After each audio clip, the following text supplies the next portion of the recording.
പ്രിയപ്പെട്ടവരെ, ഇന്ന് റബീഉൽ അവ്വൽ 12. സർവ്വലോകത്തിനും കാരുണ്യവും വെളിച്ചവുമായി നിയുക്തനായ പ്രവാചകൻ ഹബീബായ നബി മുഹമ്മദ് മുസ്തഫ സ്വല്ലല്ലാഹു അലൈഹി വസല്ലമ തങ്ങളെ അല്ലാഹു നമുക്ക് സമ്മാനിച്ച സുദിനം. സയ്യിദുൽ അയ്യാമും സയ്യിദുൽ അനാമും ഇന്ന് ഒന്നിക്കുകയാണ്. ഇന്നാണ് ലോകം കാത്തിരുന്ന ആ സുദിനം. അന്തരീക്ഷമൊട്ടാകെ ഇന്ന് റബീഇന്റെ സുഗന്ധമാണ്.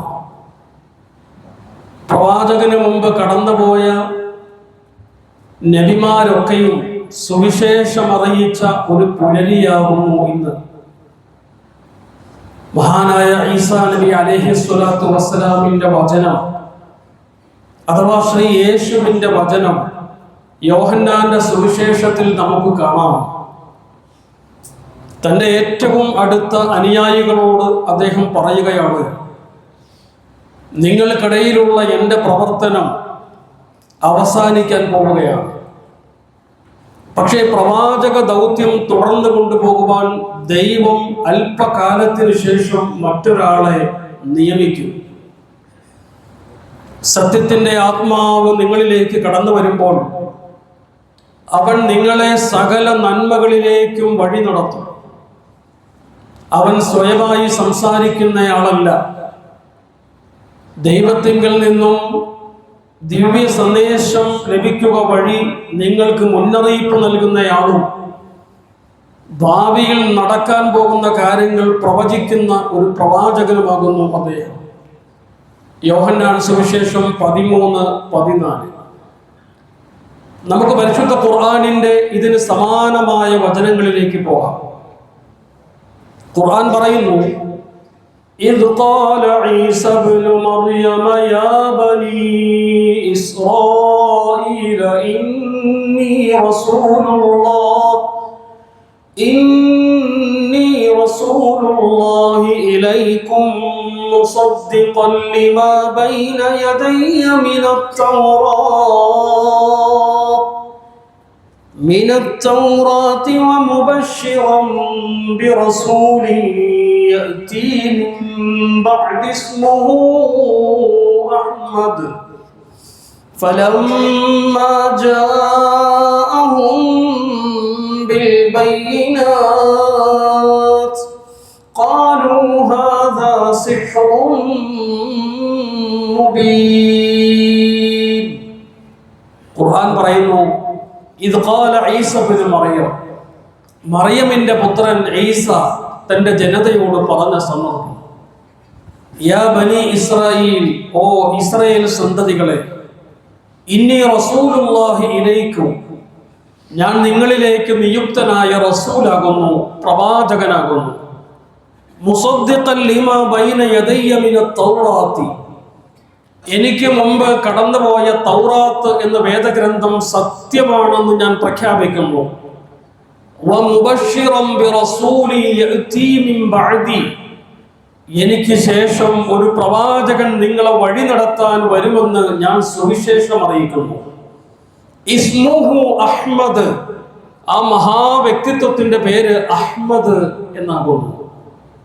ഈസ പ്രവാചകൻ അലൈഹിസ്സലാം അഥവാ ശ്രീ യേശു തന്റെ ജനതയോട് സുവിശേഷം അറിയിച്ചത് പരിശുദ്ധ ഖുർആൻ ഇവിടെ അടിവരയിടുകയാണ്.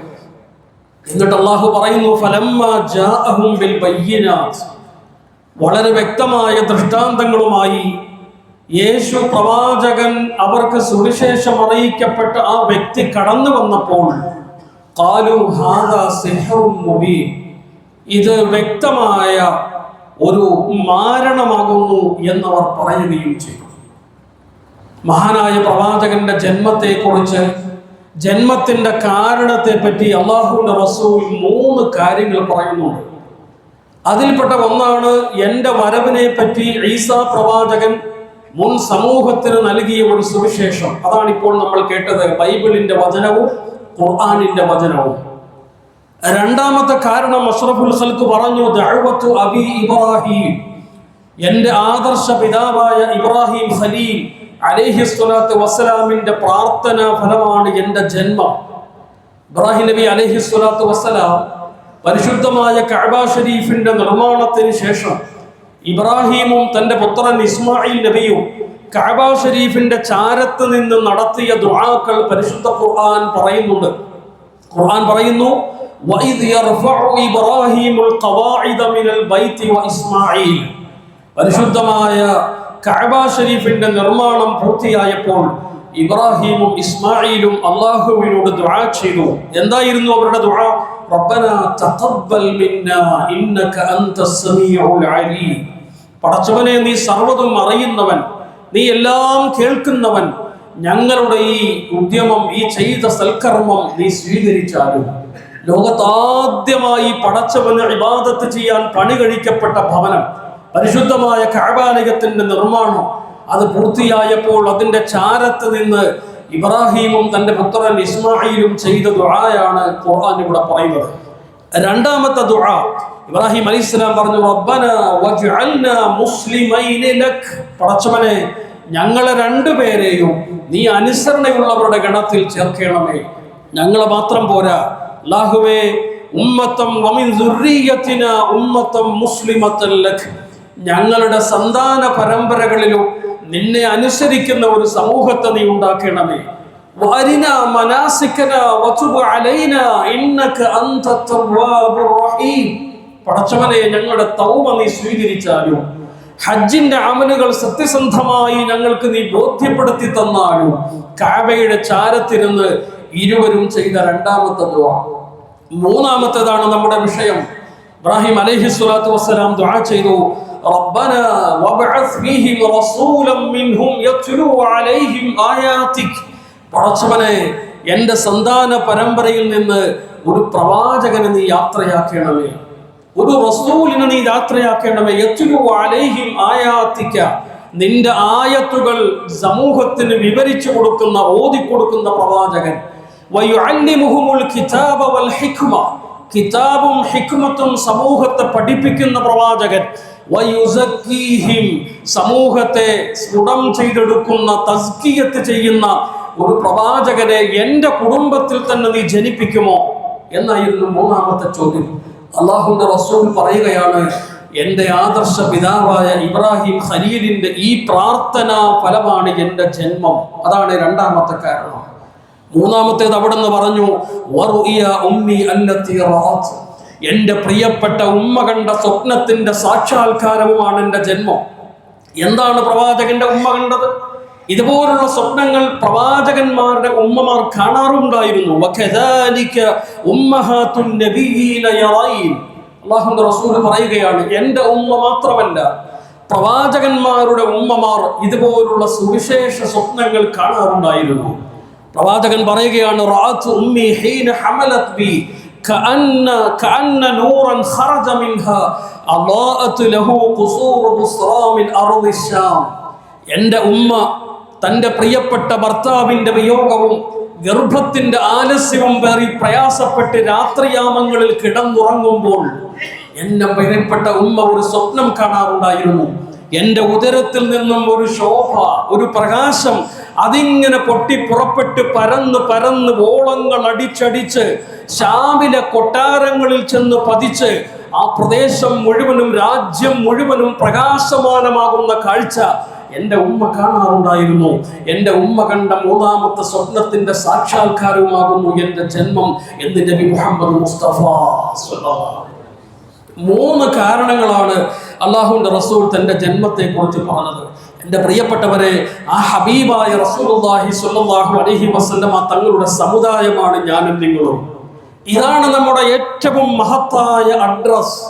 പ്രവാചകന്റെ ഉമ്മത്ത് എന്നുള്ളത് ഒരിക്കലും പകരം വെക്കാനില്ലാത്ത ഒരു അഡ്രസ്സാണ്. ദുനിയാവിൽ നമ്മെ തിരിച്ചറിയാൻ നമുക്ക് ഓരോരുത്തർക്കും അഡ്രസ്സുണ്ട്. ഇന്ന കുടുംബക്കാരൻ എന്ന് പറയുന്നത് നമ്മെ തിരിച്ചറിയാനുള്ള അഡ്രസ്സാണ്. നാളെ ആഖിറത്തിൽ നമ്മെ തിരിച്ചറിയാൻ മുഴുവൻ സമുദായങ്ങൾക്ക് മുമ്പിൽ നമ്മെ തിരിച്ചറിയാൻ ഉപയോഗിക്കപ്പെടുന്ന അഡ്രസ്സാണ് ഉമ്മത്തെ മുഹമ്മദിയ. മുഹമ്മദ് മുസ്തഫ സല്ലല്ലാഹു അലൈഹി വസല്ലമ തങ്ങളുടെ ജനത, സമുദായം എന്നുള്ളത് ഒരു ക്രെഡിറ്റാണ്, വലിയ അംഗീകാരമാണ് മുഴുവൻ സമുദായങ്ങൾക്കും മുമ്പിൽ. എൻ്റെ പ്രിയപ്പെട്ടവരെ, എങ്ങനെയാണ് മഹാനായ പ്രവാചകന്റെ സമുദായമായ നമുക്ക് ആഖിറത്തിലെ സൗഭാഗ്യങ്ങൾ കിട്ടുന്നതെന്ന് നമുക്ക് നോക്കാം. ദുനിയാവിലും അങ്ങനെ തന്നെയാണ്. നമ്മെക്കുറിച്ചും മാത്രം പരിശുദ്ധ ഖുർആൻ അടയാളപ്പെടുത്തിയ ഒരു ഭാഗമുണ്ട്. ഖുർആൻ പറയുന്നു, കുന്തും ഖൈറ ഉമ്മത്തി, നിങ്ങളാണ് ഏറ്റവും ഉത്തമമായ സമുദായം. എന്നെയും നിങ്ങളെയും കുറിച്ചുള്ള ഖുർആനിന്റെ അടയാളപ്പെടുത്തലാണത്. എത്രയോ പ്രവാചകന്മാർ നമുക്ക് മുമ്പ് കടന്നുപോയി, എത്രയോ സമുദായം നമുക്ക് മുമ്പിൽ കടന്നുപോയി. അവരെ കുറിച്ചൊന്നും പറയാത്ത ഒരു അഡ്രസ് പരിശുദ്ധ ഖുർആൻ നമ്മെ കുറിച്ച് പറഞ്ഞു. കുന്തും ഖൈറ ഉമ്മത്തിൻ, നിങ്ങളാണ് ഇതുവരെ ഈ ഭൂമിയിൽ ജനിച്ച സമുദായങ്ങളിൽ അത്യുത്തമർ. നിങ്ങളെ കവച്ചു വെക്കാൻ ഒരു സമൂഹം ഇവിടെ കടന്നു പോയിട്ടില്ല. നമ്മെ കുറിച്ച് ഖുർആൻ അടയാളപ്പെടുത്തുന്ന ഒരു അഡ്രസ്സാണത്. പ്രിയപ്പെട്ടവരെ, അല്ലാഹുവിന്റെ ദൂതർ പറഞ്ഞു, നഹ്നു ആഖിറുൽ ഉമം വഅവ്വലു മൻ യുഹാസബ്, നമ്മൾ അവസാനം വന്ന സമുദായമാണെങ്കിലും നാളെ ആഖിറത്തിൽ ഹിസാബ് നേരിടേണ്ടി വരുന്നത്, വിചാരണ നേരിടുന്നതിൽ ഏറ്റവും മുൻപിൽ നിൽക്കുന്നത് നമ്മളായിരിക്കും. സൂര്യന്റെ ഒരു ചാൺ മുകളിൽ, ചെമ്പിന്റെ തറയിൽ, ജനങ്ങൾ വെപ്രാളത്തിൽ, വേവലാതിയിൽ എന്നെ ഒന്ന് വിളിച്ചിരുന്നെങ്കിൽ ആദ്യം എന്ന് ഓരോ മനുഷ്യരും ഓരോ സമുദായവും കൊതിക്കുമ്പോൾ അല്ലാഹുവിന്റെ റസൂൽ പറയുന്നു, നമ്മൾ ഏറ്റവും ഒടുവിൽ വന്ന സമൂഹമാണെങ്കിലും സമുദായമാണെങ്കിലും വിചാരണ ചെയ്യുമ്പോൾ ഏറ്റവും മുൻപിൽ പടച്ചവൻ നിർത്തുന്നത് നമ്മയായിരിക്കുമെന്ന് നബിയുനാ റസൂലുള്ളാഹി സ്വല്ലല്ലാഹു അലൈഹി വസല്ലം. യുഖാലു, ഇപ്രകാരം അവിടെ വിളിച്ചു പറഞ്ഞപ്പോൾ എല്ലാവരും ആദം അലൈഹിസ്സലാത്തു വസ്സലാം മുതലുള്ള സകലമാന മനുഷ്യരും പ്രവാചകന്മാരും നിൽക്കുന്ന ആ വൻ സഭയിൽ വെച്ച് ഇപ്രകാരം ഒരു അശരീരി വിളിച്ചു പറയപ്പെടും, ഐനൽ ഉമ്മത്തു, എവിടെ മുഹമ്മദ് നബിയുടെ സമുദായം എവിടെ? അങ്ങിങ്ങായി ചിന്നിച്ചിതറിക്കിടക്കുന്ന നാം, നമ്മുടെ പൂർവികർ, നമ്മുടെ മക്കൾ, നമ്മുടെ സമുദായം അങ്ങിങ്ങായി നിൽക്കുമ്പോഴാണ് ഒരു അനൗൺസ്മെന്റ് കേൾക്കുന്നത്. എവിടെ? മുഹമ്മദ് മുസ്തഫ സല്ലല്ലാഹു അലൈഹി വസല്ലമയുടെ സമുദായം എവിടെ? എന്നിട്ട് അൽ ഉമ്മിയ വനബിയുഹ, ആ സമുദായത്തിന്റെ ലീഡർ പ്രവാചകനും എവിടെ? രണ്ടു കൂട്ടരും കടന്നു വരും. പ്രവാചകനെയും പ്രവാചകന്റെ സമുദായാംഗങ്ങളെയും ആദ്യമായി വിചാരണയ്ക്ക് വേണ്ടി വിളിക്കപ്പെടുന്ന ഒരു രംഗം പ്രവാചകൻ വിവരിക്കുകയാണ്. ഫനഹ്നുൽ ആഖിറൂനൽ അവ്വലൂൻ, നമ്മൾ ഒടുവിൽ ഇവിടെ വന്ന സമൂഹമാണെങ്കിലും ആദ്യമായി വിചാരണ ചെയ്യപ്പെടുന്നതും വിചാരണ കഴിഞ്ഞ് ആദ്യമായി സ്വർഗത്തിലേക്ക് കടന്നു പോകുന്നതും ഈ ഉമ്മത്താണെന്ന് നബി മുഹമ്മദ് മുസ്തഫ സല്ലല്ലാഹു അലൈഹി വസല്ലം. ഇത് ഈ സമുദായത്തിന്റെ അംഗീകാരമാണ്, ഈ സമുദായത്തിന് മാത്രമുള്ള പ്രത്യേകതയാണ്. എന്നിട്ട് നബി തങ്ങൾ പറയുകയാണ്, വയുദ്റബു സിറാത്തു ബൈന ലഹ്റൈ ജഹന്നം, ജഹന്നമിന്റെ നരകത്തിന്റെ മുകൾ ഭാഗത്തു കൂടിയാണ് സിറാത്ത് പാലമുള്ളത്. ആ സിറാത്ത് പാലത്തിലൂടെ കടന്നു വേണം സ്വർഗത്തിലേക്ക് ഒരു മനുഷ്യൻ എത്താൻ. അല്ലാഹുവിന്റെ ദൂതർ പറയുന്നു, ജഹന്നമിന് മുകളിൽ നാട്ടപ്പെട്ട സിറാത്തുൽ മുസ്തഖീം, ഫഅകൂനു അന വ ഉമ്മതി അവ്വലു മൻ യുജീസ്, ആദ്യം സിറാത്ത് പാലത്തിലൂടെ കടന്നു പോകുന്നത് ഞാനും എൻ്റെ ഉമ്മത്താണെന്ന് മുഹമ്മദ് മുസ്തഫ സല്ലല്ലാഹു അലൈഹി വസല്ലം. പ്രവാചകൻ കടന്നു പോകുന്നു, അത് കഴിഞ്ഞാൽ നബിയുടെ സമുദായമാണ് ആ പാലത്തിലൂടെ കടന്നപ്പുറത്തേക്ക് കടക്കുന്നത്. അന്നത്തെ ദിവസം വലാ യതകല്ലമു യൗമഇദിൻ ഇല്ല റസൂൽ, അന്ന് പ്രവാചകന്മാർക്കല്ലാതെ ലീഡേഴ്സിനല്ലാതെ സംസാര അനുമതിയില്ല, ഒരാൾക്കും സംസാരിക്കാൻ അനുവാദമില്ല. അങ്ങനെയുള്ള ഒരു ലോകക്രമം, പരലോകത്തിന്റെ ആ ഒരു ഘട്ടത്തെ പറ്റി പ്രവാചകൻ വിവരിക്കുകയാണ്. അന്ന് പ്രവാചകന്മാർക്കല്ലാതെ ഒരാൾക്കും ഒരക്ഷരം ഉരിയാടാൻ സാധ്യമല്ല. അങ്ങനെ നിൽക്കുമ്പോൾ ഞാനും എൻ്റെ സമുദായവുമായിരിക്കും ആദ്യം സിറാത്ത് പാലം വിട്ടുകിടക്കുന്നതെന്ന് അല്ലാഹുവിന്റെ റസൂൽ നമ്മോട് പറഞ്ഞു. വീണ്ടും അവിടെ നിന്ന് പറയുകയാണ്, ഖാല റസൂലുള്ളാഹി സ്വല്ലല്ലാഹു അലൈഹി വസല്ലം യജീഉ നൂഹുൻ വ ഉമ്മത്തുഹു, പരലോകത്ത് നൂഹ് നബി അലൈഹിസ്സലാത്തു വസ്സലാമും അദ്ദേഹത്തിന്റെ ജനതയും കൊണ്ടുവരപ്പെടും. അവരെ വിസ്തരിക്കാൻ പോവാൻ, അവരെ വിസ്താരം തുടങ്ങാൻ പോവുകയാണ്. ഏറ്റവും വലിയൊരു സമൂഹം, 950 കൊല്ലം മഹാനായ നൂഹ് നബി അലൈഹിസ്സലാത്തു വസ്സലാം ദഅവത്ത് നടത്തിയ ഒരു സമൂഹമാണ് നൂഹ് അലൈഹിസ്സലാത്തു വസ്സലാമിന്റെ ജനത. അവരെ മുഴുവനും അതുപോലെ നൂഹ് നബിയെയും വിചാരണയ്ക്ക് വേണ്ടി അവിടെ കൊണ്ടുവന്നു നിർത്തും. ആദ്യം ലീഡറിനോടാണ് ചോദ്യം. ഫയഖൂലുല്ലാഹു തആല ഹൽ ബല്ലഗ്ത, ജനങ്ങളെ പഠിപ്പിക്കാൻ പറഞ്ഞ കാര്യങ്ങൾ നീ പഠിപ്പിച്ചുവോ? ഒന്നാമത്തെ ചോദ്യം പ്രവാചകനോട്. അദ്ദേഹം പറയും ഫയഖൂലു നഅം ഐ റബ്ബ്, പടച്ചവനെ ഒന്നും വിട്ടുകളയാതെ നീ പഠിപ്പിച്ച് കൽപ്പിച്ചത് മുഴുവനും ഞാൻ ഈ മനുഷ്യർക്ക് മുഴുവൻ എത്തിച്ചു കൊടുത്തിട്ടുണ്ട്. ഇത് യാഥാർത്ഥ്യമാണ്, സത്യമാണ്. ഉടനെ അല്ലാഹു ഫയഖൂലു ലി ഉമ്മത്തിഹി ഹൽ ബല്ലഗകും, ഉടനെ നൂഹ് നബിയുടെ സമുദായം നിൽക്കുകയാണല്ലോ, അവരോട് ചോദിക്കും ശരിയാണോ നിങ്ങളുടെ ലീഡർ പറഞ്ഞത്? പ്രവാചകൻ നൂഹ് പറയുന്നു ഞാൻ അദ്ദേഹത്തോട് എത്തിച്ചു കൊടുക്കാൻ കൽപ്പിച്ച മുഴുവൻ കാര്യങ്ങളും കൃത്യമായി നിങ്ങളെ എത്തിച്ചു തന്നു എന്ന് അദ്ദേഹം പറയുന്നു. ശരിയാണോ എന്ന് സമുദായത്തോട് ചോദിക്കും. ഫയഖൂലു, അപ്പോൾ അവർ പറയും ലാ മാ ജാഅനാ മിൻ നബി, ഞങ്ങൾക്ക് ഇങ്ങനെ ഒരു നബി വന്നിട്ടേയില്ല, ഇങ്ങനെ ഒരു നബി ഞങ്ങളിൽ വന്നിട്ടേയില്ല. അവർ നിഷേധിക്കും. അല്ലാഹുവിന്റെ റസൂൽ പറയുകയാണ്, അവർ നിഷേധിക്കും. സത്യമല്ല, നൂഹ് നബി പറഞ്ഞത് സത്യമല്ല, ഞങ്ങൾക്ക് അങ്ങനെ ഒരു നബി വന്നിട്ടുമില്ല, എന്നിട്ട് വേണ്ടേ ഞങ്ങൾക്ക് പ്രബോധനം നൽകാൻ എന്നവർ നിഷേധിച്ച് തള്ളു. ഫയഖൂലു ലിനൂഹി മൻ യശ്ഹദു ലക്, ഉടനെ നൂഹിന്റെ നേരെ തിരിഞ്ഞു നിന്ന് റബ്ബ് ചോദിക്കും നിനക്ക് എന്തെങ്കിലും സാക്ഷിയുണ്ടോ? നീ ദഅവത്ത് നടത്തിയതിന് സാക്ഷികളുണ്ടോ? അല്ലാഹുവിന് കാര്യങ്ങളൊക്കെ അറിയാം, പക്ഷെ എങ്കിലും അല്ലാഹു അവിടെ സ്വീകരിക്കുന്ന ഒരു നിലപാട് പ്രവാചകൻ നമുക്ക് മുന്നേ അറിയിച്ചു തരുകയാണ്. നൂഹേ, നിനക്ക് സാക്ഷികളുണ്ടോ നീ ദഅവത്ത് നടത്തിയതിന്? ഉടനെ നൂഹ് അലൈഹിസ്സലാത്തു വസ്സലാം പറയുന്ന കാര്യം എന്താണെന്ന് അറിയോ? ഖാല ഫയഖൂൽ, എനിക്ക് സാക്ഷികളുണ്ട് അല്ലാഹുവേ. സാക്ഷി മുഹമ്മദുൻ സ്വല്ലല്ലാഹു അലൈഹി വസല്ലമ വ ഉമ്മത്തുഹു, ഞാൻ ദഅവത്ത് നടത്തി എന്നതിന്റെ സാക്ഷി അത് മുഹമ്മദ് നബിയും അദ്ദേഹത്തിന്റെ ഉമ്മത്തുമാണ്. ഞാനും നിങ്ങളുമാണ്.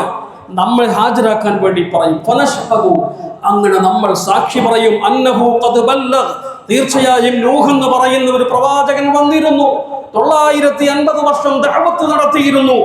അദ്ദേഹം കൃത്യമായി സമൂഹത്തെ പഠിപ്പിച്ചിരുന്നു. അദ്ദേഹം സത്യസന്ധമായ വാക്കുകൾ പറഞ്ഞിരുന്നു. വഹുവ ഖൗലുഹു ജല്ല ദിക്റുഹു, അതിനെ കുറിച്ചാണ് പരിശുദ്ധ ഖുർആൻ നേരത്തെ തന്നെ നമ്മോട് പറഞ്ഞത്.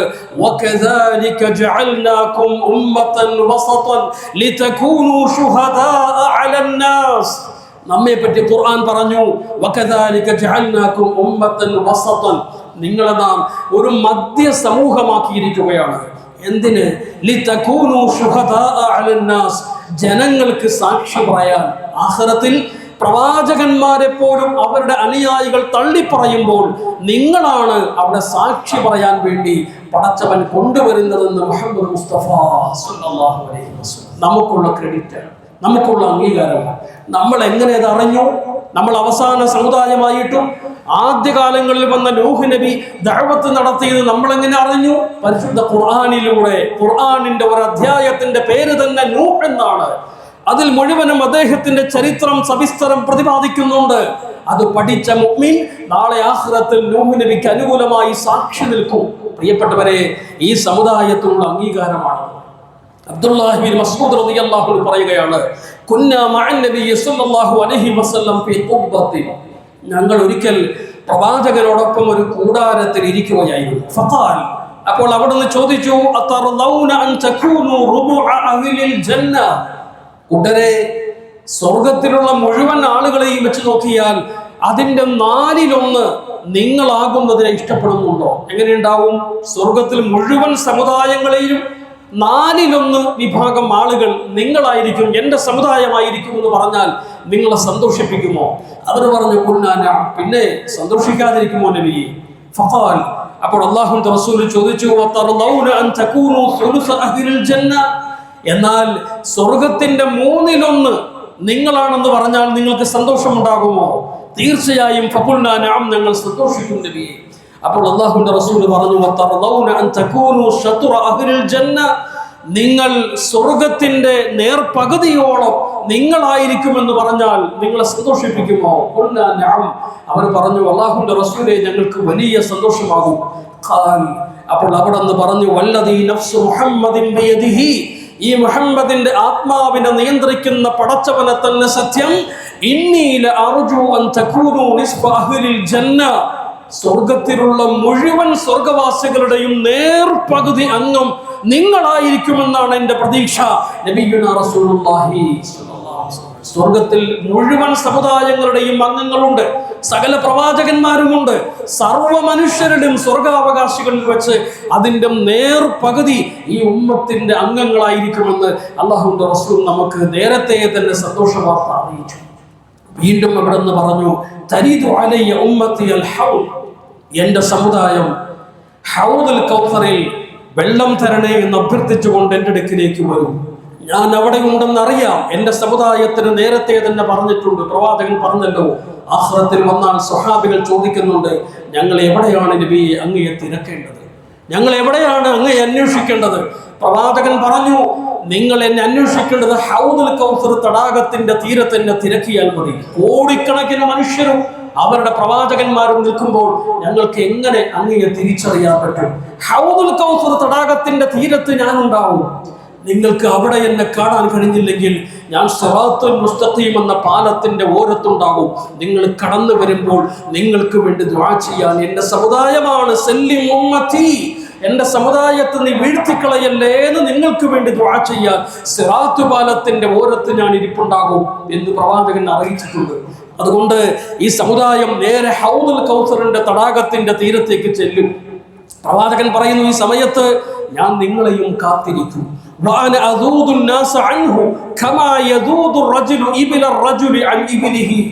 ഒട്ടകത്തെ നഷ്ടപ്പെട്ടു പോയ ഒരു മനുഷ്യൻ തൻ്റെ ഒട്ടകത്തെ തിരഞ്ഞന്വേഷിച്ച് നടക്കുന്നത് പോലെ ഹൗദുൽ കൗസറിന്റെ തടാക തീരത്ത് ഞാൻ എൻ്റെ ഉമ്മത്തിനെ തേടി ഇങ്ങനെ നടക്കും. അല്ലാഹുവിന്റെ ദൂതർ പറയുകയാണ്, എൻ്റെ സമുദായ അംഗങ്ങളെ തിരഞ്ഞുകൊണ്ട് അന്വേഷിച്ചുകൊണ്ട് ഞാൻ ഇങ്ങനെ നടക്കും. അപ്പോൾ പ്രവാചകൻ പറയുന്നു, ഈ സമയത്ത് അല്ലാഹുവിന്റെ റസൂൽ പറയുകയാണ്, ഈ സമയത്ത് എൻ്റെ സമുദായത്തിലെ അംഗങ്ങൾ എൻ്റെ അടുക്കിലേക്ക് ഓടി വരും. മറ്റൊരു ഹദീസിൽ പ്രവാചകൻ പറയുന്നുണ്ട്, സ്വഹാബത്ത് ചോദിക്കുന്നുണ്ട്, യാ നബി അല്ലാഹ്, അങ്ങ് ഞങ്ങളെ തിരഞ്ഞു നടക്കുന്നു എന്ന് പറഞ്ഞല്ലോ, ഞങ്ങളെ കണ്ടാൽ അങ്ങേക്ക് മനസ്സിലാകുമോ? എല്ലാ മനുഷ്യരും ഒരുപോലെയല്ലേ? ഞങ്ങളെ കണ്ടാൽ അങ്ങയുടെ സമുദായമാണെന്ന് എങ്ങനെ അങ്ങക്ക് ബോധ്യപ്പെടും എന്ന് സ്വഹാബികൾ ചോദിക്കുമ്പോൾ അല്ലാഹുവിന്റെ റസൂൽ അതിന് മറുപടി പറയുന്നു, നഅം ലക്കും സീമാ ലൈസത് ലിഅഹദിൻ ഗൈറകും, ഒരു സമുദായത്തിനുമില്ലാത്ത ചില പ്രത്യേകതകൾ, അടയാളങ്ങൾ നിങ്ങൾക്കുണ്ട്, ആർക്കും അതില്ല. തരിദൂന അലയ്യ ഗുർറൻ മുഹജ്ജലീന മിൻ ആസാരിൽ വുദൂ, എൻ്റെ സമുദായത്തെ ഞാൻ തിരിച്ചറിയുന്നത് വുദൂഇന്റെ അടയാളങ്ങൾ കൊണ്ടാണ്. നിങ്ങൾ ഒതുവെടുക്കുന്നതിൻ്റെ പേരിൽ നിങ്ങളുടെ കൈകാൽ മുഖം വെട്ടിത്തിളങ്ങും, പ്രകാശിച്ചു കൊണ്ടിരിക്കും. അങ്ങനെ ഞാൻ എൻ്റെ സമുദായമാണെന്ന് തിരിച്ചറിയും, അവരെ ഞാൻ പെട്ടെന്ന് പാനം ചെയ്യിക്കും. അല്ലാഹുവിന്റെ റസൂൽ നമുക്ക് സൂചന നൽകുകയാണ്. പ്രിയപ്പെട്ടവരെ, മഹാനായ റസൂലുള്ളാഹി സ്വല്ലല്ലാഹു അലൈഹി വസല്ലം തങ്ങൾ വിശദീകരിച്ചുകൊണ്ട് പറയുന്നുണ്ട് മറ്റൊരു ഹദീസിൽ, ഞാൻ നിങ്ങളെ കാത്തിരിക്കും ഹൗദിന്റെ തടാകത്തിന്റെ തീരത്ത്, എൻ്റെ അടുക്കലേക്ക് വരുന്നവർക്ക് ഞാൻ പാനം ചെയ്യിക്കും. ഫമൻ ശരിബ മിൻഹു ലം യൽമ ബഅദഹു അബദ, അതിൽ നിന്ന് ആർക്കെങ്കിലും ഒരിറ്റ് വെള്ളം കുടിക്കാൻ അവസരം കിട്ടിയാൽ പിന്നെ ആഖിറത്തിന്റെ അങ്ങോട്ടുള്ള ഘട്ടങ്ങളിൽ അവർക്ക് ദാഹമേ വരികയില്ല, സന്തോഷം മാത്രമേ വരൂ. എന്നിട്ട് അല്ലാഹുവിന്റെ ദൂതർ പറയുകയാണ്, ലയരിദു അലയ്യ അഖ്വാമു, പെട്ടെന്ന് എന്നെ കാണുമ്പോൾ ഓടി വരും ഒരു സമൂഹം, എന്നെ തിരിച്ചറിയും. അഅരിഫുഹും വയഅരിഫൂനി, എന്നെ അവർക്ക് മനസ്സിലാകും, ഞാൻ അവരുടെ ലീഡറാണ്, നേതാവാണ്, മുഹമ്മദാണെന്ന് അവർക്ക് തിരിച്ചറിയും. എന്നെ കാണുമ്പോൾ വലിയ പ്രതീക്ഷയോടെ എൻ്റെ ചാരത്തേക്ക് അവർ ഓടി വരും. വയഅരിഫൂനി, എനിക്ക് അവരെയും മനസ്സിലാകും, അവർ മുഅ്മിനാണ്, അവർ എൻ്റെ ഉമ്മത്താണെന്ന് എനിക്കും ബോധ്യമാകും. ഞാൻ ഇങ്ങനെ അവർക്ക് വെള്ളം കൊടുക്കാൻ വേണ്ടി തുനിയുമ്പോൾ എന്റെയും അവരുടെയും ഇടയിൽ ഒരു തിരശീല വീഴ്ത്തപ്പെടും, ഒരു മറ വീഴും, ഒരു കർട്ടൻ വന്ന് വീഴും. അപ്പോൾ ഞാൻ പടച്ചവനോട് പറയും, റബ്ബേ, അവൻ എൻ്റെ സമുദായത്തിലെ അംഗമാണ്, എൻ്റെ സമുദായത്തിലെ അംഗമാണ് പടച്ചവനെ, എന്റെയും അവരുടെയും ഇടയിൽ നീ മറ വീഴ്ത്തരുതേ. ഈ സമയത്ത് വിളിച്ചു പറയപ്പെടും റബ്ബിന്റെ ഭാഗത്ത് നിന്ന്, നബിയേ, ഇന്നക ലാ തദ്രി മാ ബദ്ദലു ബഅദക, അങ്ങയുടെ വഫാത്തിന് ശേഷം, അങ്ങയുടെ കാലശേഷം ദീനിൽ ഇവർ വെള്ളം ചേർത്തു, ദീനിൽ മായം ചേർത്തു, ചെയ്യാൻ പാടില്ലാത്തത് ചെയ്തു, ഇത് ദീനാണെന്ന് പറഞ്ഞ് ജനങ്ങളെ കബളിപ്പിച്ചു, ദീനിന്റെ അഡ്രസ്സിൽ ഇവര് പല പേക്കൂത്തുകളും ചെയ്തു കൂട്ടി. അതങ്ങക്കറിയോ? അതുകൊണ്ടാണ് ഇവരുടെയും അവരുടെയും ഇടയിൽ, നിങ്ങളുടെയും അവരുടെയും ഇടയിൽ ഞാൻ മറവീഴ്ത്തി കളഞ്ഞതെന്ന് റബ്ബിന്റെ ഒരു പ്രഖ്യാപനം. അല്ലാഹുവിന്റെ റസൂൽ പറയുകയാണ്, ഫഅഖൂൽ, അപ്പോൾ ഞാൻ ഉടൻ തന്നെ പറയും, സുഹഖൻ സുഹഖൻ ലിമൻ ബദ്ദല ബഅദി, എനിക്ക് ശേഷം എൻ്റെ വിയോഗാനന്തരം ഞാൻ പഠിപ്പിക്കാത്ത കാര്യങ്ങൾ ചെയ്ത് അത് ദീനിന്റെ ഭാഗമായി നിങ്ങൾ പഠിപ്പിച്ച് അത്തരത്തിലുള്ള അനാചാരങ്ങൾ വരുത്തിയവരോ നിങ്ങൾ, എങ്കിൽ നിങ്ങൾ വിദൂരത്ത് പോകൂ, നിങ്ങൾക്കാണ് സർവനാശവും എന്ന് അത്തരം അംഗങ്ങൾക്ക് നേരെ തിരിഞ്ഞു നിന്ന് പറയുമെന്ന് നബിയുനാ റസൂലുള്ളാഹി സ്വല്ലല്ലാഹു അലൈഹി വസല്ലം. എൻ്റെ പ്രിയപ്പെട്ടവരെ, ഇത് റബീഉൽ അവ്വൽ 12, അള്ളാഹുവിൻ്റെ ദൂതർ ജന്മം കൊണ്ട് അനുഗ്രഹീതമായ ഒരു സുദിനം. ഇത്തരുണത്തിൽ ഞാൻ ഇത്രയും കാര്യങ്ങൾ പറഞ്ഞത് എന്തിനാണെന്നറിയോ? ഇത് നമ്മുടെ ഒരു അഡ്രസ്സാണ്. പ്രവാചകന്റെ ഉമ്മത്ത് എന്നുള്ളത് ഒരു അഡ്രസ്സാണ്. ഇനി നമ്മൾ ഇത് വെച്ച് ചിന്തിക്കേണ്ട ചില യാഥാർത്ഥ്യങ്ങളുണ്ട്. അതിൽപ്പെട്ട ഒന്ന്, ഹൗദുൽ കൗസറിന്റെ ഉമ്മറപ്പടിയിൽ തൻ്റെ സമുദായത്തെയും കാത്തു നിൽക്കുന്ന പ്രവാചകന്റെ മുന്നിലേക്ക് ഞാനും നിങ്ങളും കടന്നു ചെല്ലുമ്പോൾ അവിടുന്ന് നമ്മെ സ്വീകരിക്കുമോ അതോ വാട്ടി ഓടിക്കുമോ? ഒന്നാമത്തെ ചോദ്യം എന്നോടും നിങ്ങളോടുമാണ്. അല്ലാഹുവിന്റെ റസൂൽ സ്വീകരിച്ചിരുത്തി നമുക്ക് പാനം ചെയ്യിക്കുമോ, അതല്ല എനിക്ക് നിന്നെ കാണണ്ടെന്ന് പറഞ്ഞ് ആട്ടി ഓടിക്കുമോ? ഞാനും നിങ്ങളും ചിന്തിക്കണം. ഒരു പ്രവാചക സ്നേഹി എന്നുള്ള നിലയിൽ നമ്മുടെ ഈ വാദമുണ്ടല്ലോ, ഞാനൊരു പ്രവാചകാനുരാഗി, ഞാനൊരു പ്രവാചക സ്നേഹി എന്ന എൻ്റെയും നിങ്ങളുടെയും വാദത്തിൽ എത്ര സത്യസന്ധതയുണ്ട്, എത്ര ശതമാനം സത്യസന്ധതയുണ്ട്? രണ്ടാമത്തെ ചോദ്യം അതാണ്. മൂന്നാമത്തേത്, പ്രവാചക സ്നേഹത്തിന്റെ പേരിൽ ഈ ഉമ്മത്തിന്ന് ചെയ്തു കൂട്ടുന്ന വഴിവിട്ട പ്രവർത്തനങ്ങളെ പറ്റി, അതിൻ്റെ ഗൗരവത്തെ പറ്റി നമ്മൾ ആലോചിച്ചിട്ടുണ്ടോ? പ്രവാചക സ്നേഹമാണെന്ന് പറഞ്ഞ് ഞാനും നിങ്ങളും, അല്ലെങ്കിൽ ഈ ഉമ്മത്ത്, ഈ സമുദായം ചെയ്തു കൂട്ടുന്ന വഴിവിട്ട പ്രവർത്തനങ്ങളെ പറ്റി നമ്മൾ ആലോചിക്കേണ്ടതുണ്ടോ? ആലോചിക്കേണ്ടതല്ലേ? പ്രിയപ്പെട്ടവരെ, കാതടപ്പിക്കുന്ന ശബ്ദവും മറ്റുള്ളവർക്ക് അരോചകമുണ്ടാക്കുന്ന പ്രവർത്തനങ്ങളും മാർഗതടസ്സം സൃഷ്ടിക്കലും വഴികളിൽ അലക്ഷ്യമായി വേസ്റ്റുകൾ വലിച്ചെറിഞ്ഞു മലീമസമാക്കലും റോഡ് ഷോയും ദഫ് കയ്യിൽ കറക്കിക്കൊണ്ടുള്ള DJ ഡാൻസും ഒക്കെയാണ് പ്രവാചക സ്നേഹത്തിന്റെ അടയാളമായി നമ്മൾ മനസ്സിലാക്കിയിട്ടുള്ളതെങ്കിൽ ഓർത്തു വെച്ചുകൊള്ളുക, ഈ മിമ്പർ സാക്ഷി. പ്രിയപ്പെട്ടവരെ, നമ്മുടെ ഇത്തരം പ്രവർത്തനങ്ങൾ പ്രവാചകനെ സന്തോഷിപ്പിക്കുന്നതിന് പകരം പ്രവാചകനെ ദുഃഖിപ്പിക്കും എന്നതിൽ തർക്കമില്ല. സുഹഖൻ സുഹഖൻ ലിമൻ ബദ്ദല ബഅദി, എനിക്ക് ശേഷം ദീനിൽ ഞാൻ പഠിപ്പിക്കാത്ത, അനുവദിക്കാത്ത കാര്യങ്ങൾ ചെയ്തു കൂട്ട നിങ്ങൾ പോകൂ, എനിക്ക് നിങ്ങളോട് ദേഷ്യമാണ് എന്ന് പറഞ്ഞൊരു സമൂഹത്തെ ആട്ടിപ്പായിക്കുമ്പോൾ ആ സമൂഹത്തിൽ ഞാനും നിങ്ങളും ഉൾപ്പെടുമോ എന്ന് ശങ്കിക്കേണ്ടിയിരിക്കുന്നു. എൻ്റെ പ്രിയപ്പെട്ടവരെ, അതുകൊണ്ട് നബിദിനത്തിൻ്റെയും പ്രവാചക സ്നേഹത്തിൻ്റെയും ഒക്കെ മറവിൽ നാം ചെയ്തു കൂട്ടുന്ന അനാചാരങ്ങൾ ഉണ്ടെങ്കിൽ അത് നിർത്തണം. ഒരുപക്ഷെ ഞാനിത് പറയുമ്പോൾ നിങ്ങളിൽ പലർക്കും ദഹിച്ചില്ല എന്ന് വരാം എന്ന് കരുതി പ്രവാചകനെ വേദനിപ്പിക്കുന്ന, പരലോകത്ത് ശിക്ഷ ഏറ്റുവാങ്ങേണ്ടി വരുന്ന കാര്യങ്ങളുമായിട്ട് എൻ്റെ പ്രിയപ്പെട്ടവർ മുന്നോട്ട് പോകുമ്പോൾ നിങ്ങളെ തിരുത്തി തരേണ്ട ബാധ്യത എനിക്കില്ലേ? സൽബാന്ധാവ് എന്താണെന്ന് ബോധ്യപ്പെടുത്തി തരേണ്ട ഉത്തരവാദിത്വം എനിക്കില്ലേ?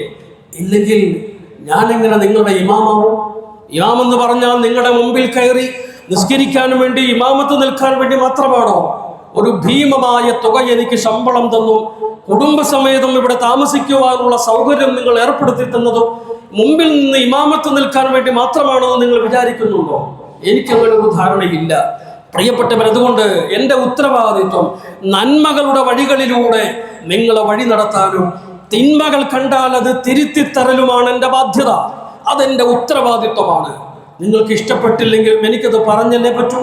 കഴിഞ്ഞ വർഷങ്ങളിലും ഞാനത് പറഞ്ഞിരുന്നു. പക്ഷേ അതിൽ നിന്ന് മാറ്റമൊന്നും വന്നില്ല. മാറ്റം എത്ര കാലം പറഞ്ഞാലും വന്നില്ലെങ്കിലും ഞാനിത് പറഞ്ഞുകൊണ്ടേയിരിക്കും. എനിക്ക് പറഞ്ഞുകൊണ്ടേയിരിക്കലേ നിർവാഹമുള്ളൂ. ഇതെന്റെ ബാധ്യതയാണ്. പ്രവാചകന്മാർ ദഅവത്ത് നടത്തിയപ്പോൾ ഇരു കൈകളും നീട്ടി എല്ലാവരും അവരെ സ്വീകരിച്ചില്ല. 1, 2, 10, 15 പറഞ്ഞപ്പോഴും സ്വീകരിച്ചില്ല. പക്ഷേ അവർ അവരുടെ ദഅവത്തിൽ നിന്നും ഉത്തരവാദിത്വത്തിൽ നിന്നും കൈകഴുകി മാറി നിന്നില്ല. ഞാനതുകൊണ്ട് പറഞ്ഞുകൊണ്ടേയിരിക്കും. എൻ്റെ പ്രിയപ്പെട്ടവരെ, നിങ്ങൾ ഇതിൻ്റെ ഗൗരവം തീർച്ചയായും മനസ്സിലാക്കണം. എൻ്റെ ഉത്തരവാദിത്വ ബോധത്തിൽ നിന്നാണ് ഞാൻ നിങ്ങളോട് ഈ കാര്യം സംസാരിക്കുന്നത്. അതല്ലാതെ ഒരിക്കലും നിങ്ങളുടെ ദേഷ്യമോ വൈരാഗ്യമോ ഒന്നുമുള്ളത് കൊണ്ടല്ല. ഇത്രയും സ്നേഹസമ്പന്നമായി സർവ്വ സൗകര്യങ്ങളും തന്ന് ഇവിടെ കൊണ്ടുവന്ന് എന്നെ ഇരുത്തുമ്പോൾ ഞാൻ നിങ്ങൾക്ക് സത്യം മനസ്സിലാക്കി തരേണ്ടതില്ലേ? ഇത് മനസ്സിലാക്കി തരേണ്ടത് നിങ്ങളോടുള്ള ദേഷ്യം കൊണ്ടല്ല, നിങ്ങളോടുള്ള കരുണ കൊണ്ടാണ്, നിങ്ങളോടുള്ള സ്നേഹം കൊണ്ടാണ്, നിങ്ങളിൽ ഒരാൾ എന്ന നിലയിലാണ് ഞാൻ ഇക്കാര്യം തുറന്നു പറയുന്നത്. അതുകൊണ്ട് വർഷങ്ങളായി നമ്മുടെ നാട്ടിൽ നടന്നു വരുന്ന കേൾവിക്കാരുടെ മനസ്സ് പഠിപ്പിക്കുന്ന, കാതടപ്പിക്കുന്ന ശബ്ദത്തോടു കൂടിയുള്ള മ്യൂസിക്കും, എൻ്റെ പ്രിയപ്പെട്ടവരെ, അതിനോടനുബന്ധിച്ചുള്ള കാര്യങ്ങളുമൊക്കെ നമ്മൾ അവസാനിപ്പിക്കണം. ഈ മ്യൂസിക്കും ഡാൻസും അതും ഇതുമൊക്കെ നടക്കുന്ന ആ പ്രദേശങ്ങളിൽ, അതിൻ്റെ പരിസരത്ത് രോഗികളുണ്ട്, പ്രായം ചെന്നവരുണ്ട്, ഗർഭിണികളുണ്ട്, കൊച്ചു കുഞ്ഞുങ്ങളുണ്ട്, മുല കുടിക്കുന്ന കൊച്ചു കുഞ്ഞുങ്ങൾ, തൊട്ടിലിൽ കിടന്നുറങ്ങുന്നവരുണ്ട്. ഉമ്മമാർ അവരെ ഒന്ന് കിടത്തി ഉറക്കി അവരൊന്ന് ഉറങ്ങിയിരുന്നെങ്കിൽ എന്ന് ആഗ്രഹിക്കുമ്പോഴാണ് ഈ പൊട്ടിത്തെറിയോടുകൂടിയുള്ള ഈ ശബ്ദകോലാഹലങ്ങൾ. എൻ്റെ പ്രിയപ്പെട്ടവരെ, അവരുടെ ആ കുഞ്ഞുങ്ങളുടെ ഉൾപ്പെടെ, പ്രായം ചെന്നവരുടെ ഉൾപ്പെടെ, ഇബാദത്ത് ചെയ്യുന്നവരുടെ ഉൾപ്പെടെ മനസ്സ് വേദനിക്കും, അവർക്ക് ബുദ്ധിമുട്ടാകും, അവർ മനസ്സുകൊണ്ട് ശപിക്കും. അത് നമുക്ക് നാശമാണ്, നമ്മുടെ ഭാവിയെ പ്രതികൂലമായി അത് ബാധിക്കും. പുണ്യ നബിയുടെ ജന്മദിനവുമായി ബന്ധപ്പെട്ട് പ്രവാചകനെ സന്തോഷിപ്പിക്കുന്ന എന്തെല്ലാം നന്മകൾ നമുക്ക് ചെയ്യാം, അതിലൊക്കെ നിങ്ങൾ മുൻപന്തിയിലാണ്. ആവേശത്തോടു കൂടി വരണം. മൗലിദിന്റെ സദസ്സുകൾ നമുക്ക് സംഘടിപ്പിക്കാമല്ലോ, സ്വലാത്തിന്റെ മജ്‌ലിസുകൾ സംഘടിപ്പിക്കാമല്ലോ, പാവപ്പെട്ടവർക്ക് അന്നദാനം കൊടുത്തവരെ സന്തോഷിപ്പിക്കാമല്ലോ. എന്തെല്ലാം മാർഗങ്ങളുണ്ട്. പ്രിയപ്പെട്ടവരെ, ഭക്ഷണ കിറ്റുകൾ വിതരണം ചെയ്യാം. എല്ലായിടങ്ങളിലും ഭക്ഷണമാണ്. ഒരു മാസം നമ്മുടെ ഈ നാട് മുഴുവനും ഭക്ഷണമാണ്. എത്രയോ ഭക്ഷണം വേസ്റ്റ് ആയിട്ട് കളയുന്നു. നമുക്ക് തന്നെ അനുഭവമുണ്ട്. കിറ്റുകൾ റോഡിൽ കിടക്കുന്നത് ഞാൻ കണ്ടിട്ടുണ്ട്. റോഡിൽ വാങ്ങി ആവേശത്തിന് വാങ്ങിക്കൊണ്ട് പോകുന്ന വഴിക്കൊക്കെ വാങ്ങും. കൂടുതലായി കഴിയുമ്പോൾ ആ കിറ്റ് അങ്ങനെ തന്നെ കളയും. ചിലർ അതിൽ നിന്ന് മാംസം മാത്രം പെറുക്കിയെടുത്ത് റൈസ് കളയും. പ്രിയപ്പെട്ടവരെ, കാശ് കൊടുത്ത് ജനങ്ങളിൽ നിന്ന് പിരിവ് നടത്തി ഇങ്ങനെ വലിയൊരു പരിപാടി വെച്ച് ഇത് വേസ്റ്റാക്കി കളയരുത്. അള്ളാഹുവിന്റെ മുമ്പിൽ നമുക്ക് സമാധാനം പറയേണ്ടി വരും. ഭക്ഷണത്തിനൊന്നും കണ്ണനല്ലൂരുകാരെ സംബന്ധിച്ചിടത്തോളം ഒരു ദാരിദ്ര്യമുള്ള കാലമൊന്നുമല്ല. അങ്ങനെ ഒരു കാലം ഉണ്ടായിരുന്നു. നമ്മുടെ പള്ളികൾ കേന്ദ്രീകരിച്ച് ഭക്ഷണ കിറ്റുകൾ കൊടുക്കട്ടെ, ധാരാളം. പ്രിയപ്പെട്ടവർ, ഓരോ മുക്കിലും മൂലയിലും ഒക്കെ വെച്ച് നടക്കുന്നവർ വേണമെങ്കിൽ ഭക്ഷണം ഒഴിവാക്കുക. അർഹതപ്പെട്ട കുടുംബങ്ങളുണ്ടെങ്കിൽ ഒരു മാസത്തേക്ക് അവർക്ക് ജീവിക്കാനുള്ള ഭക്ഷണ കിറ്റ് കൊടുക്കൂ. ഈ ഒരു ദിവസം നാനാഭാഗത്തു നിന്നും ഭക്ഷണം വന്നിട്ട് അവർക്ക് എന്ത് ചെയ്യാൻ? അവർക്ക് വേസ്റ്റാക്കി കളയില്ലയോ? അതേസമയം അവർക്ക് കുറെ പലചരക്ക് സാധനങ്ങളൊക്കെ പാക്ക് ചെയ്തൊരു കിറ്റാണ് കൊടുക്കുന്നതെങ്കിൽ, അതും അർഹതപ്പെട്ടവരുടെ കൈകളിലേക്കാണ് എത്തുന്നതെങ്കിൽ, ആ കുടുംബം ഒരു മാസം ജീവിക്കില്ലേ? ഒരു മാസം സന്തോഷത്തോടു കൂടി ആ കുടുംബം കഴിഞ്ഞുകൂടില്ലേ? എൻ്റെ പ്രിയപ്പെട്ടവരെ, പാവപ്പെട്ടവർക്ക് ഒരു മാസത്തേക്ക് മരുന്ന് വാങ്ങിക്കൊടുക്കാൻ നമുക്ക് ഉപയോഗപ്പെടുത്തിക്കൂടെ? നാം അതിനുവേണ്ടി സമ്പാദിക്കുന്ന ഈ പണം, അതിനുവേണ്ടി ചേർത്ത് വെക്കുന്ന ഈ തുക, പ്രിയപ്പെട്ടവരെ, രോഗം കൊണ്ട് വലയുന്ന, മരുന്ന് വാങ്ങിക്കാൻ നിവൃത്തിയില്ലാത്ത നിത്യരോഗികളായ ആളുകളുണ്ട്. അവർക്ക് മരുന്ന് വാങ്ങിക്കാൻ ഒരു മാസത്തേക്കുള്ള മരുന്ന് ഈ തവണ, ഈ മാസം, ഇത് റബീഉൽ അവ്വൽ, പ്രവാചകനെ നമുക്ക് കിട്ടിയ ഈ സന്തോഷം, ആ സന്തോഷത്തിൽ നിങ്ങളുടെ രോഗത്തോടൊപ്പം ഞങ്ങളുമുണ്ട്. ഒരു മാസത്തേക്ക് എത്ര തുകയാകും? എൻ്റെ ഹബീബിനോടുള്ള സ്നേഹം കൊണ്ട് ഒരു മാസത്തേക്കുള്ള മരുന്ന് ഞാൻ വാങ്ങിത്തരാം. റസൂലിനെ സന്തോഷിപ്പിക്കുമോ ദുഃഖിപ്പിക്കുമോ? സന്തോഷിപ്പിക്കും. പ്രിയപ്പെട്ടവരെ, ആഖിറത്തിൽ നമുക്ക് റബിയോടൊപ്പം നിൽക്കാൻ കഴിയും. ചോർന്നൊലിക്കുന്ന വീടുകളുണ്ട്, ആ വീടുകളൊന്ന് ശരിയാക്കി കൊടുത്തുകൂടെ? അതുപോലെ വിധവകളായ പാവപ്പെട്ടവരുണ്ട്, തയ്യൽ ജോലികളൊക്കെ അറിയാവുന്ന സ്ത്രീകളുണ്ടെങ്കിൽ അവർക്കൊരു തയ്യൽ മെഷീൻ വാങ്ങിക്കൊടുത്തുകൂടെ? നിങ്ങൾ ഇതിനു വേണ്ടി പണം ഒരുപാട് സ്വരൂപിക്കുന്നുണ്ടല്ലോ. പ്രിയപ്പെട്ടവരെ, യുവാക്കൾക്ക്, ദീനുള്ള യുവാക്കൾക്ക് ഓട്ടോറിക്ഷ വാങ്ങിക്കൊടുത്തുകൂടെ? ഒരുപക്ഷെ ഒരു ഏരിയയിൽ മാത്രം നടക്കുന്ന ആ സംഘത്തിന്, കൂട്ടായ്മയ്ക്ക് സാധിച്ചു കൊള്ളണമെന്നില്ല. നമ്മുടെ നാട്ടിൽ എൻ്റെ അറിവിൽപ്പെട്ടിടത്തോളം ഒരു 15-20 സ്ഥലത്തെങ്കിലും നടക്കുന്നുണ്ട്. ഒരു 10-40, പ്രസിഡന്റ് പറയുന്നു 40 സ്ഥലത്ത്. സുബ്ഹാനല്ലാഹ്, എന്തൊരു അക്രമമാണ് പ്രിയപ്പെട്ടവരെ! ഇത് റസൂലുള്ളാഹിയോടുള്ള സ്നേഹവുമായി ബന്ധിപ്പിക്കുന്നതിനോടാണ് നമുക്ക് വിഷമം. നിങ്ങൾ അതല്ലാത്ത സമയത്ത് ഒരു മ്യൂസിക്കോ ഒരു ആട്ടമോ തുള്ളലോ നടത്തുന്നത് പോലെയല്ല. പ്രവാചക സ്നേഹവുമായി ബന്ധിപ്പിച്ച് നടത്തുന്നത് ഗൗരവമുള്ള കാര്യമാണ്. അതിൻ്റെ ഉമ്മത്ത് തിരിച്ചറിയണം. കരുണയുള്ളതുകൊണ്ട്, സ്നേഹമുള്ളതുകൊണ്ട് പറയാം. കാരണവന്മാർ നിങ്ങളുടെ വീട്ടിലുള്ള മക്കളോട് ഇത് പറഞ്ഞു കൊടുക്കണം. ടീനേജുകാരും യുവാക്കളും ഒക്കെയാണ് ഇത് മുന്നിൽ നിൽക്കുന്നത്. വെറുതെ പണം ദൂർത്തടിച്ച് നശിപ്പിച്ച് കളയരുത്. പണം ആവശ്യമില്ലാതെ ദൂർത്തടിക്കാറുള്ളതല്ല. ആവശ്യക്കാർ ഒരുപാട് പേരുണ്ട് നമ്മുടെ നാട്ടിൽ. അവരുടെ കൈകളിലേക്ക് അത് എത്തണം. ഈ 40 പേരുണ്ടെന്ന് പറഞ്ഞ 40 പേർ ഈ വിഷയത്തിൽ സ്വരൂപിക്കുന്ന പണം, പ്രിയപ്പെട്ടവരെ, ഒരുമിച്ച് കൂട്ടിയാൽ വീടുകൾ പോലും വെച്ചു കൊടുക്കാം. വീടില്ലാത്തവർക്ക് വീടുകൾ പോലും വെച്ചു കൊടുക്കാം. എൻ്റെ ഒരു അഭിപ്രായം, അങ്ങനെ 40 കൂട്ടായ്മകൾ ഈ നാട്ടിലുണ്ടെങ്കിൽ അവരെയൊക്കെ ഒന്ന് ഒരുമിച്ച് കൂട്ടാനുള്ള ഏതെങ്കിലും ഒരു മാർഗം ജമാഅത്ത് കമ്മിറ്റിയുടെ നേതൃത്വത്തിലോ മറ്റോ ഒക്കെ നടത്തി അവരെ ഒന്ന് ഒരുമിച്ച് കൂട്ടി അവർ സ്വരൂപിച്ചിട്ടുണ്ടാകും ഏതാണ്ട് തുക. ഈ വർഷത്തെ 2025 നിബിതങ്ങളുടെ ജന്മദിനം എന്നും ഓർത്തിരിക്കാൻ വേണ്ടി സാധുവായ ഒരു മനുഷ്യന് വീട് വെച്ചു കൊടുക്കുമെന്ന് പ്രതിജ്ഞയെടുത്താൽ അത് എന്തൊരു നല്ല മാതൃകയാണ്, എത്ര നല്ല മാതൃകയാണ്. എത്രയോ പേർ നിങ്ങൾ പണം ചോദിച്ച് ചെല്ലുന്ന വീടുകളിൽ നിങ്ങളെ സഹായിക്കാനും നിങ്ങളോടൊപ്പം നിൽക്കാനും എത്രയോ പേര് മുമ്പിലേക്ക് വരും. അതുകൊണ്ട് എൻ്റെ പ്രിയപ്പെട്ട യുവാക്കളോട് വളരെ വിനയത്തോടെ വീണ്ടും വീണ്ടും ഞാനിത് അഭ്യർത്ഥിക്കുകയാണ്. ഓരോ നബിദിനങ്ങൾ കഴിയുമ്പോഴും നമ്മുടെ കൈകളിൽ ബാക്കിയാകുന്നത് കുറച്ച് കൊടിതോരണങ്ങളും മിഠായി കവറുകളും അരിച്ചാക്കുകളും മാത്രം. ഇങ്ങനെ മതിയോ? ഒരു മാറ്റം നമുക്ക് വേണ്ടി. പ്രവാചകന്റെ ജന്മദിനം ഞാൻ സന്തോഷത്തോടു കൂടി ആഘോഷിച്ചു, സന്തോഷത്തോടു കൂടി കൊണ്ടാടി, തൃപ്തികരമായി പ്രവാചകനെ തൃപ്തിപ്പെടുത്തി എന്ന് പറയാൻ നമുക്ക് കഴിയണ്ടേ പ്രിയപ്പെട്ടവരെ? അന്നദാനം എന്ന പേരിൽ നാം തന്നെ പിരിവിട്ട് ഭക്ഷണം വെച്ച് പരസ്പരം പങ്കിട്ടെടുത്ത് ഭക്ഷിച്ചതിൽ മിറ്റം ഫ്രിഡ്ജിൽ കൊണ്ടുപോയി സൂക്ഷിച്ച് അത് പ്രിയപ്പെട്ടവരെ അങ്ങനെ അതിനേക്കാൾ ഉപരി ഒരു ഓഹരി, അതിൽ നിന്നൊരു ഓഹരി ഹോസ്പിറ്റലുകളിൽ, ഓർഫനേജുകളിൽ, അനാഥ അഗതി മന്ദിരങ്ങളിൽ, ജയിലുകളിൽ കഴിയുന്നവർക്ക്, വിശക്കുന്നവർക്ക്, അമുസ്ലിമികളായ അയൽവാസികൾക്ക് ഒക്കെ വീതം വെച്ചു കൊടുത്ത് പ്രവാചകന്റെ ജന്മദിനം സന്തോഷമാക്കണം. അങ്ങനെയാണ് സന്തോഷിക്കുന്നത്. അങ്ങനെ സന്തോഷിക്കാൻ നമുക്ക് കഴിയണം. അതുപോലെ തിങ്കളാഴ്ച ദിവസങ്ങളിൽ നോമ്പ് പിടിക്കണം. നമുക്ക് അന്യമാണ്, അങ്ങനെയുള്ള ഒരു കാര്യം പോലും നമ്മളൊരു പക്ഷെ കേട്ടിട്ടുണ്ടാവില്ല. തിങ്കളാഴ്ച ദിവസത്തെ സുന്നത്ത് നോമ്പിന്റെ ഫദായിലിനെ പറ്റി പറഞ്ഞപ്പോൾ സ്വഹാബത്ത് ചോദിച്ചു, എന്താണ് നബിയെ തിങ്കളാഴ്ച നോമ്പ് പിടിക്കാൻ പറഞ്ഞതിന്റെ ആധാരം? അല്ലാഹുവിന്റെ റസൂൽ പറഞ്ഞെന്താണെന്നറിയോ? അന്നാണ് ഞാൻ ജനിച്ചത്. പ്രവാചകൻ ജനിച്ച ദിവസം ചെയ്യേണ്ട കാര്യത്തെപ്പറ്റി അല്ലാഹുവിന്റെ റസൂൽ പറഞ്ഞു, ഞാൻ അന്നാണ് ജനിച്ചത്. പ്രതിജ്ഞ എടുക്കാം നമുക്ക് ഇൻഷാ അല്ലാഹ്. മാസത്തിൽ ഒരു തിങ്കളാഴ്ചയെങ്കിലും എൻ്റെ ഹബീബിനെ എനിക്ക് നൽകിയതിൽ സന്തോഷിച്ച് ഞാൻ നോമ്പ് പിടിക്കുമെന്ന്. അങ്ങനെ പ്രതിജ്ഞ എടുക്കാൻ ഈ 2025 നബിദിനം അല്ലെങ്കിൽ ഈ റബീഉൽ അവ്വൽ നമുക്കൊരു നിമിത്തമായി മാറട്ടെ എന്ന് ആത്മാർത്ഥമായി ദുആ ചെയ്യുകയാണ്.